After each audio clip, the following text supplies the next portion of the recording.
Shalom. Welcome to Light to the Nations and Chag Orim Sameach, a joyous festival of light. Hanukkah, the joyous holiday, is called the Festival of Light. Everybody knows that it commemorates a great miracle that happened long ago, and we light these beautiful lights, the Hanukkah flames, that according to tradition actually bring in the aspect of the hidden light of creation that the Holy One, blessed be He, originally brought forth at the time of the creation of the world. Was originally in the Garden of Eden, the first 36 hours of the career of Adam Harishon, Adam, and then God hid it only for the righteous in the world to come. But somehow, through these 36 lights that we kindle all together over the 8 days of Hanukkah, the original hidden light of creation comes back into the world, and this is the reason why the festival of Hanukkah is so joyous, why it touches a chord in every Jewish soul and in the soul of all those who align themselves with the God of Israel. And so much we know about Hanukkah, but of course the principle of Torah, and especially this is apropos to every aspect of the cycle of the seasons and our observance of the holidays. We always talk about the nusach, the version, the way the words are worded in our liturgy, in our tefillah, in the prayers, how we always say that the only way to understand the cycle of our calendar is, as we mention in our prayers, bayamim hahem bazman hazeh, that this thing occurred in those days, but at this time. And, you know, it bothers me when I hear the songs sometimes that little children sing in Hebrew school and day school, the songs that Jewish kids are taught, or the books that some kids read about how this is all a commemoration of the bravery of our forefathers so long ago. It's all about what happened so long ago. Because the truth is, the main miracle of Hanukkah is now. Just like the main lesson of the Torah, the main aspect of every holiday is really how the story is being played out right now as well. And that is such an important idea. But what I would really like to discuss with you is the miracle of Hanukkah, because everybody knows that, you know, according to the story, the most famous aspect of the story, the Hasmonaim priests, who were the descendants of Yochanan, Matityahu, and his brothers, and their whole band, which were vastly outnumbered by the Hellenist Syrians who invaded the land of Israel and who destroyed the temple, who rendered the temple impure and destroyed the vessels. They had a tremendous victory over them. They were able to drive them out of the land. It was a battle over the holiness of the Jewish people. It was a battle over the values of the Torah, because they had made decrees against learning Torah and Shabbat observance, Rosh Chodesh, circumcision, all the things that are the intimate signs between the Jewish people and the God of Israel. And in this military campaign against which the odds were stacked tremendously against the Jewish people, there was a victory. And in the course of that victory, when the Hashmonaim, the Maccabees, returned to Jerusalem, according to the story that we all know, they found one cruse of oil which was not rendered impure and still bore the stamp of the high priest that it was pure. And it was going to take a long time, a week, to make pure olive oil, to rekindle the menorah. And the menorah, by the way, had also been rendered impure. Most of the vessels had been destroyed, and the altar had been rendered impure. Everything had to be done all over again. A new menorah had to be constructed. But this cruse of oil lasted for 8 days. And everyone considers that that is the major miracle of Hanukkah, the holiday that we've been celebrating now for over 2,000 years. So what we really want to understand is, what is the nature of this miracle? And maybe in so doing, we really have to ask ourselves, well, what is the nature of a miracle altogether? And this actually is very similar to the thoughts that we've been developing in our series about the temple, and the whole consideration, the whole question that people are wondering, is the temple something that Israel is commanded to build really? Like actually in this world? Or is it something that is relegated to the time of the Messianic redemption, that the Messiah figure is going to come and he's going to build the temple, or tell us that it's time to build the temple, or worse yet, I'm giving it away here because we're in the middle of this series, but I'm tipping my hat to my own personal agenda. Worse yet, there are people who think that the temple is going to come down from heaven, already made.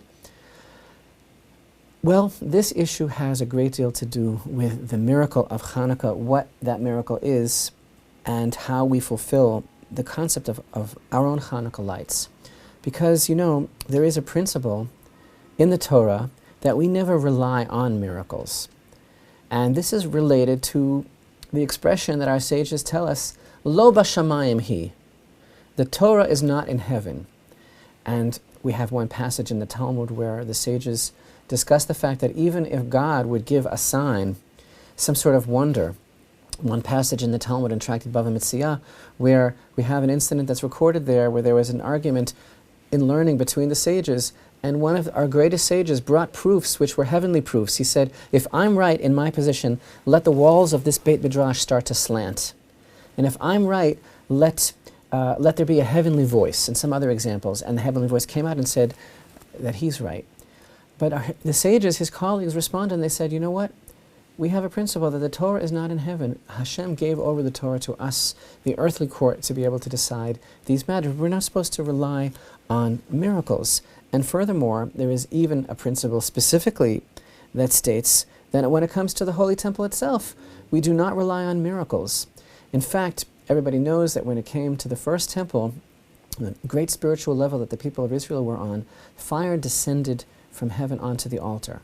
However, it was still necessary for fire to be brought from regular, conventional kindling, because the fire had to also be from human agency, because in the temple as well, we do not rely on miracles. This is a basic principle. Ein somchin al hanes. Just like we say that lo b'shamayim hi, that the Torah is not in heaven, so too, we do not rely on miracles in the temple as well. And if that's the case, and this principle that even in the temple we don't rely on miracles, actually, you can see this reflected in the Talmud and Tractate Shkalim, in chapter 6, and in Mishnah number 3.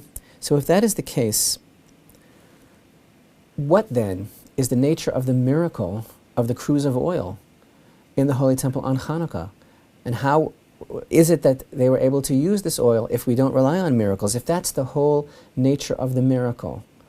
And what is a miracle? The classic example that we like to cite is the example of Nachshon, the son of Aminadav, when it comes to the story that we read about in Sefer Shemot, in the book of Exodus, of how when the people of Israel came to the Red Sea, how the sea only split according to the Midrash at the moment that Nachshon, the prince of the tribe of Judah, began to walk into the water. And as soon as he had gone into the water and waded in, and he was up to his nostrils, that is the moment when the sea split and stayed open the entire night for all of the people of Israel to walk through.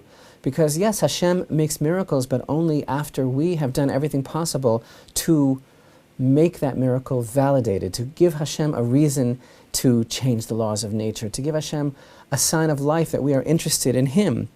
And so too,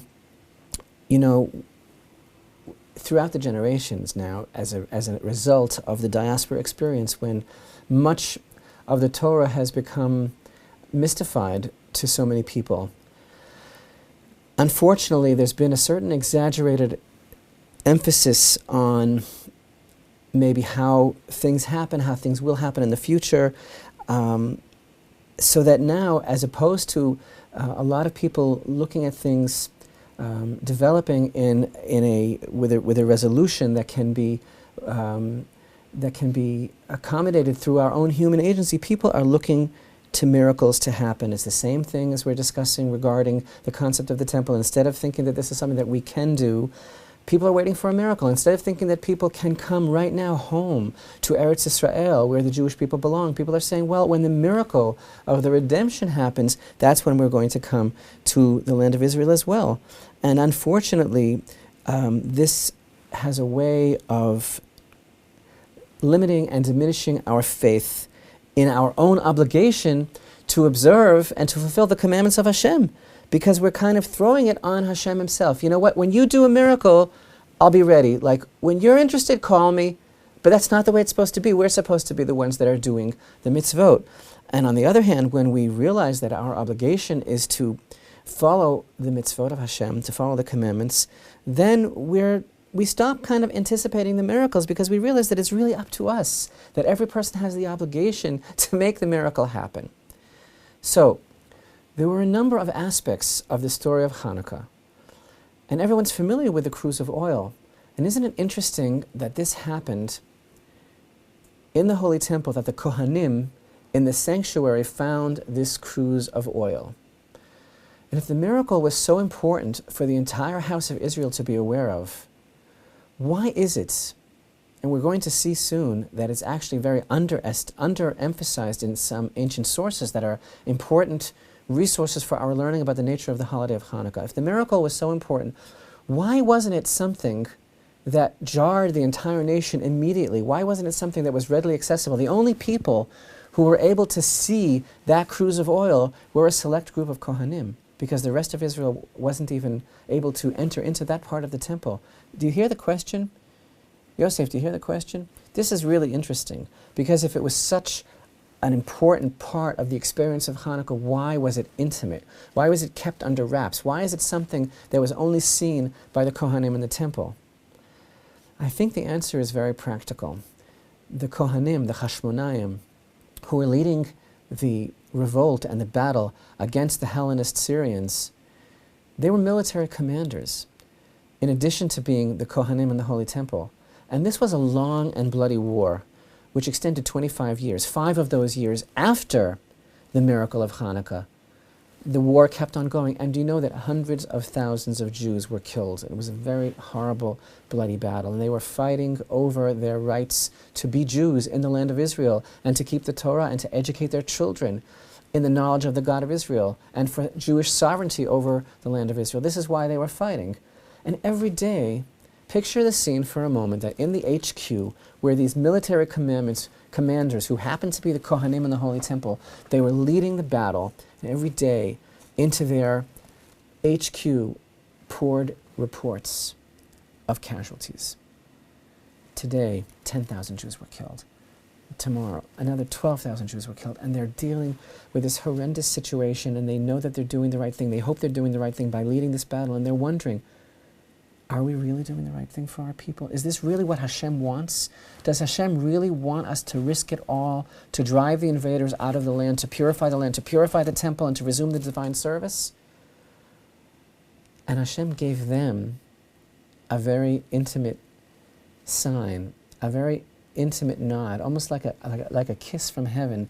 This sign, the cruse of oil, was specifically meant for them to see as the kohanim, because they were the leaders of the battle, and that's why it happened in such a way that it would come to their attention as kohanim in the section of the temple where they were active, because they needed to know, they needed a sign, they needed a confidence-building measure from the Creator Himself that they were doing the right thing in risking it all, and in all of the terrible casualties that were being racked up on the people of Israel. And Hashem was basically indicating to them, yes, this is my will. My will is for you to continue cleansing the land of the invaders. And this was really kind of a very positive and very moving testimony for them of Hashem's will in the battle. But regarding the whole concept of the cruse of oil, you know, the interesting thing is that when we look at all the sources that talk about Hanukkah, we see that the cruse of oil is not as emphasized as other aspects of the Hanukkah story. For example, in our prayers that we recite on Hanukkah, we have a special insertion, a special prayer that was composed at that time, and it's referred to as Al Hanisim. And it's a special part that we put into the Amidah prayer, into the silent prayer of the Shmona Esrei, the 18 blessings, where we give special thanks and acknowledgement to Hashem for the miracles and the wonders and the salvation and the victory that He gave our forefathers at the time of Hanukkah. And this prayer does not mention the oil, the Pach Shemen. It does not mention the oil at all. It only mentions the military victory.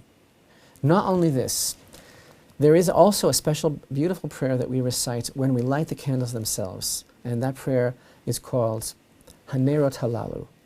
And we recount as we say this prayer, as we kindle the flames, we say that these flames that we kindle, they are on account of the victories and the battles and the heroism and the salvation that you granted our forefathers at those days and at this time. And this prayer as well does not mention the cruse of oil.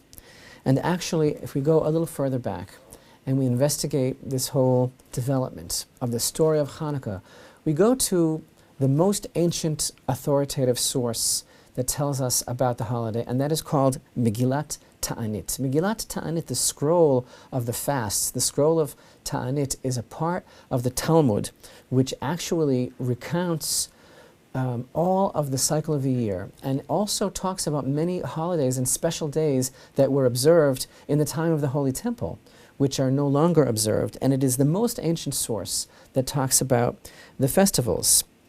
And the amazing thing about the rendition, the recounting of the story of Hanukkah in this most ancient source, Megillat Ta'anit, is that it mentions the pach shemen, it mentions the cruse of oil, but it does not mention it as being really the cause of Hanukkah.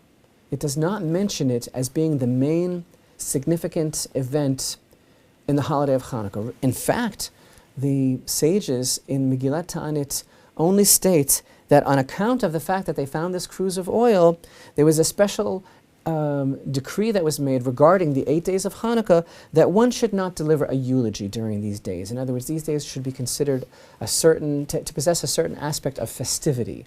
And during a festival, we have a prohibition against eulogizing.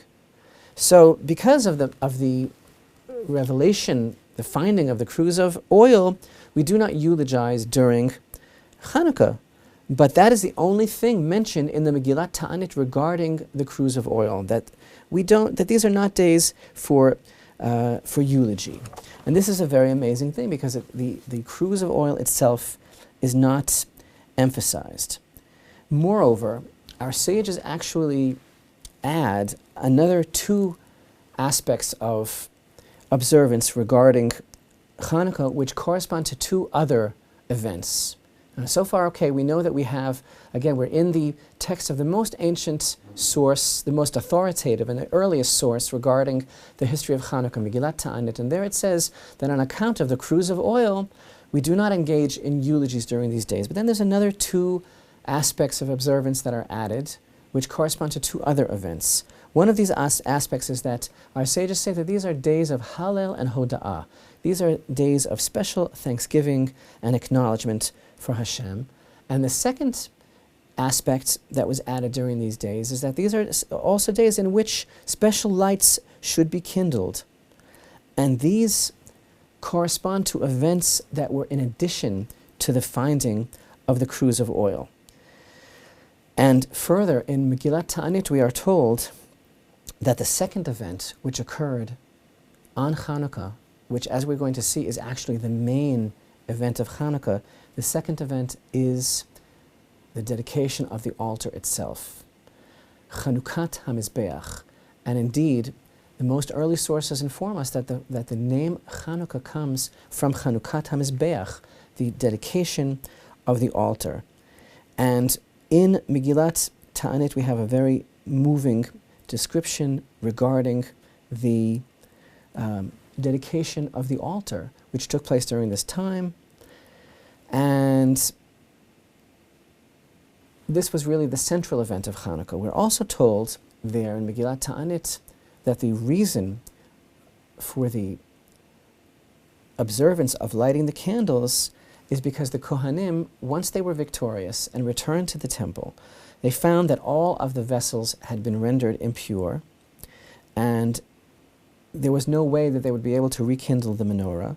So when the Chashmonaim gained the upper hand, they forged a primitive menorah out of leaden rods, and this is what they began to light until they were able to build the menorah in all of its beauty and splendor, which was actually years later. So there were actually, according to Megillat Ta'anit, 3 central events which took place on Hanukkah, and each of them was significant in its own right. There was the finding of the cruse of oil, there was the establishment, the rededication of the altar, and there was the formation of a new menorah. And the fact is that these three things taken all together were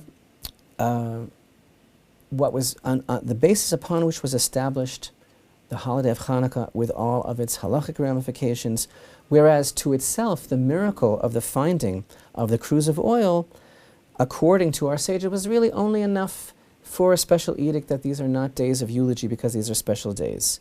Actually, what happened was that our forefathers, the Hashmonaim, were necessitated to take the entire altar apart and to basically gonez, the expression is geniza, as we learned in the Rambam, they needed to hide the stones from the altar because they had been sanctified, but they were totally sullied, they were rendered impure by the invaders, so they took the altar apart and they rebuilt the altar from scratch. And there's so much information when we go over also the writings of Yosef ben Matadyahu, Josephus. We read about how the main aspect of Hanukkah is, just as its name, the Chanukat HaMizbeach, the dedication of the altar. And actually, we understand that there are several different things going on at once. As we mentioned in the prayers of thanksgiving and acknowledgement for Hanukkah, we mentioned the wonders and the deliverance and the wars, but we do not mention the miracle of the cruse of oil, which lasted for 8 days. Also in the prayer of Al Hanisim, we do not mention the cruse of oil.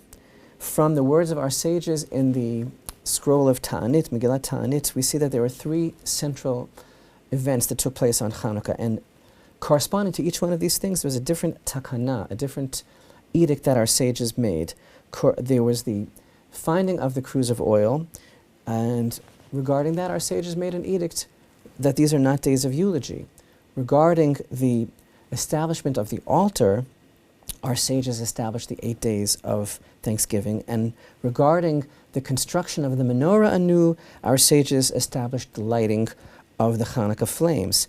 However, they did not establish an observance directly related to the oil which lasted for 8 days. And essentially, what we begin to understand is that the major aspect of the miracle of Hanukkah was the fact that the Jewish people were able to rebuild the altar, to dedicate the altar anew, which was a direct result of the military campaign, which was waged with tremendous sacrifice, tremendous bravery, tremendous courage.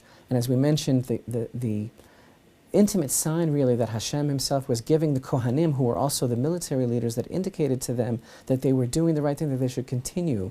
The miracle reached its climax in the resumption of the divine service, in the building of the altar, and the rededication of the altar, so that the most famous, ironically, part of the story of Hanukkah, the most famous aspect of the miracle, which is the cruse of oil, was merely an indication of the true miracle of Hanukkah.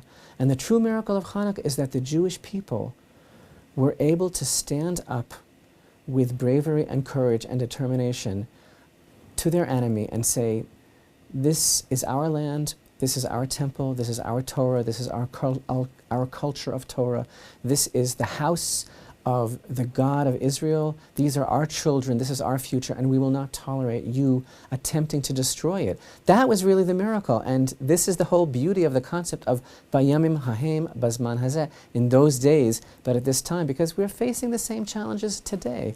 And Hashem also has his way of showing us his sign as well, to know that we're doing the right thing. So the cruse of oil, the pach shemen, which lasted for 8 days, was an indication of the justice of the cause, of the fight for purifying Eretz Israel, and for rebuilding the temple, and for the future of our children, and for the Chanukat HaMizbeach, the dedication of the altar, which is really the main aspect of the Hanukkah miracle. No wonder really that our sages of that generation did not emphasize the miracle of the cruse of oil, because we don't want our children to learn the wrong priorities. We don't want to overemphasize Hashem's intervention. Where would the story of Hanukkah be if it was only for the cruse of oil and not for the battle, and not for the Jews who risked their lives to drive the enemy out of the land of Israel? So the cruse of oil was like the icing on the cake, like the cherry on top of a process, a historical process in which the Jewish people were involved to show Hashem, like Nachshon, that they would wade into the water, that they would do their best. And you know what? That's the real miracle, that the Jewish people did the right thing. That's the real miracle, that the Jewish people were able to make that stand and arrive at Chanukah, Chanukat HaMizbech, to rededicate the altar. And that's why the emphasis in all of our prayers is actually on the dedication of the altar. Light to the Nations is produced by the Temple Institute in the Marty Morrell Studios in Jerusalem, Israel. Dedications can be made for upcoming Light to the Nations teachings. To make a dedication, please visit templeinstitute.org, go to the multimedia section, and click on Light to the Nations. Or you can email media@templeinstitute.org. Your dedications help make these productions possible.